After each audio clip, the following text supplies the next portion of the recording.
Alrighty, folks.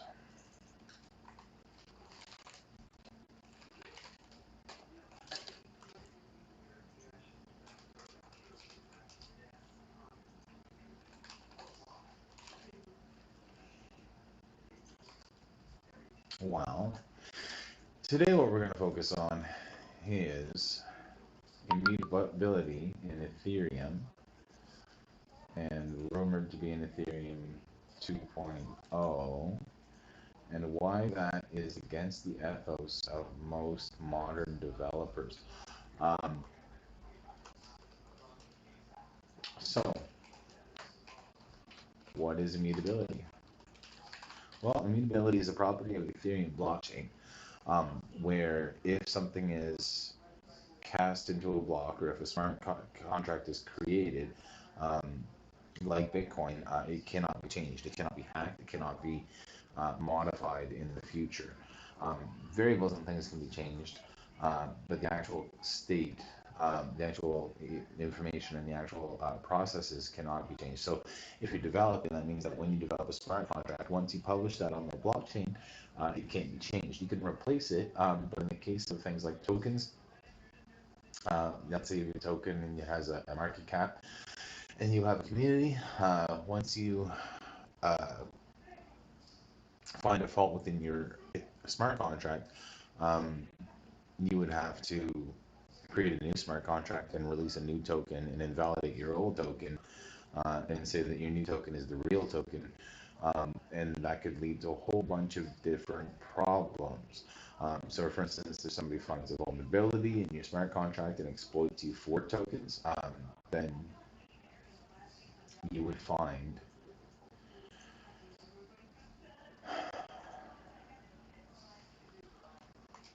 that that you've lost all the value in your tokens now, and you've lost the credibility you have with your community. Um, so, what is iterations, and what is iterative in incremental development? Well, in order to understand that, we'd have to understand what the waterfall method was, and still is, I guess. So it's another approach to development where, and this isn't iterative. This iterative came after. So waterfall development is when you construct a plan, and you stick to that plan, and everything that you develop or everything you create from then on sticks to that plan and doesn't change. It's very set and concrete, and there's not much you can do. Um, Stick to plan. There's not much you can do to can't change it. You stick to the plan, and there's not much you can do to react to. In software specifically, there's not much you can do to react to new developments or new data, or customer complaints, or new features, because you've decided what you're going to do before you do it, and you stick to that plan. And that obviously didn't work for the obvious reasons in most software, especially modern software. So what happens is they came up with all these other methods of approaching software development, including agile software development. And what agile is you take a bucket of time, like a week or 2 weeks. You assign all the tasks to all of your assets, all of your people, for that 1 or 2 week period called a sprint. And then every 1 or 2 weeks, you redefine what your targets are going to be, or what your goals are. So if you're constantly incorporating feedback, and if you're constantly changing for things like bugs or vulnerabilities, or you're adding to the software with new features, or you're reacting to feedback from your customers, then you're much more able to develop a product that helps a lot more for a lot longer period of time. And this is probably the most successful software development method there is in modern software. Um, so we change as time goes on. Now, to illustrate how popular it is, let's take a look at GitHub, which you may or may not be familiar with. GitHub.com. So you can actually have a username, and you can commit to repositories on GitHub. I have hundreds of them. And what happens is every time you make a change, according to new data, according to what you were supposed to do in that sprint, my projects aren't really a good example of this, but you make a new commit to the repository. And if this happens in a group, then you agree on changes to individual files in case you're both working on the same time. You combine them, you merge them, or you choose a winner. Every time you make a commit, you decide to say what the major change was with that commit. Like for instance, I said insufficient balance when I was making this last one on the 8th here for this repository. And then I made changes after that for other bugs. And before that, obviously, for other bugs.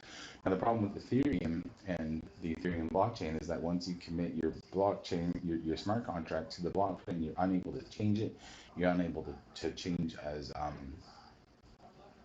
time goes on. If there's a vulnerability, for instance, that's the biggest issue. But even if you want to address things that have come up in your feedback, or even if you want to make new features, or address just even smaller bugs, you're unable to. You'd have to release a brand new smart contract, call it 2.0, whatever you wanted, and market it however you wanted. But the old contract would still be there, still functional, and we can even see this. I just inserted a date. What I really wanted to show you here first is GitHub number of repositories. Let's see how popular GitHub is, which is a free agile solution. It's got 40 million users, developers, and more than 100 million repositories, including at least 28 million of those are public and accessible to the public and what we call free and open source. So more than a quarter of them are available to everyone, which is part of the iterative development, because people can help each other and develop what they believe in. Private repositories are for hiding your code, or making something not available to the public. So the other thing I wanted to show you is on Compound, for instance. I'm pretty sure you can access version 1. No, let's use a better example. Let's use Uniswap. Here, you can use version 1 or version 2. And the prices will be different on version 1 and version 2. And the features will be different on version 1 and version 2. And version 2 will have more features because they released a new smart contract. And let's look at Iterative, because that's an even better example. They've released a whole bunch of iterative smart contracts. But any vulnerabilities that existed in the previous smart contracts would still be there. So here's all of these depreciated contracts that they deployed in 2016 that are no longer active as their current offering. But I could, for instance, find a bug and exploit it if I wanted to, because it's still on the blockchain and it's accessible to everyone, and it's even in the user interface, which is not on the blockchain. But for instance, it's just impossible to make a change to the code that already exists on the blockchain. And what that means is that these good developers, all these 40 million developers that are on GitHub and all over the place outside of GitHub, really don't want to touch blockchain, at least in the Ethereum sense. There are other blockchains out there that are iterative and not immutable, that allow you to update your smart contracts as time goes on. It's just that none of them have really caught on. I wonder if we can search up immutable blockchains. Immutable and immutable. Blockchain immutability. Let's have a look and see if this article tells us about immutable ones. I'm not sure it does or it doesn't.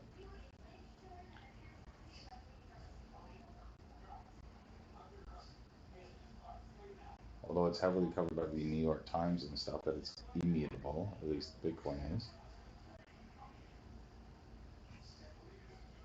Anyways, that's basically my point, is that you can't attract good developers to Ethereum and to decentralized finance because people are too worried that their code would eventually have a bug, because all codes have bugs, and a lot of people will agree that this whole smart contract obsession is unfounded, because it'll all eventually get hacked, because somebody will come up with a hack for anything if they're interested in hacking. It's just a matter of time.